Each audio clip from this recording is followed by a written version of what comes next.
It all started when my father came to America in 1899. He was interested in a miscarriage of justice against Meucci. Most of the world believes that Alexander Graham Bell invented the telephone.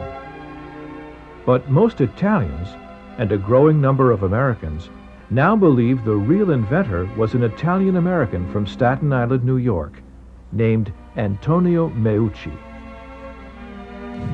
So he came in 1899 to know more about the Meucci story. So he went to Staten Island. The information my father received was pointing to the fact there was a great injustice. Meucci's electromagnetic telephone was in operation for over 20 years before Alexander Graham Bell announced his invention to the world. One of his speaking telegraphs, or teletrofano as he called it, operated between the backyard and a bedroom on the second floor of this home. On December 28, 1871, Meucci files a preliminary patent for his telephone invention with the U.S. Patent Office in Washington, D.C. This patent caveat must be renewed every year or until a formal patent is submitted. In the same year, Meucci forms a partnership for the manufacture and marketing of this invention. In the summer of 1871, Meucci is on board the Staten Island ferry Westfield when its boiler explodes, killing over 100 people.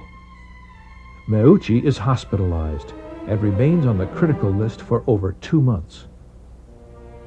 When he returns home, Meucci discovers that his wife Esther has sold his telephone models to a junk dealer for $6. For the next few years, the aging couple barely make ends meet. In 1874, the now almost destitute Meucci fails to come up with a $10 fee to renew his telephone caveat. 2 years later, Alexander Graham Bell patents his own telephone and immediately becomes rich and famous. And at the time, money was talking very loud, Mr. Bell, when they knew they was challenged. The Globe Telephone Company takes up the fight for the aging Meucci. Despite numerous witnesses, documents, and evidence submitted on Meucci's behalf, Judge William Wallace grants priority of the invention to Bell. The Bell monopoly prevails.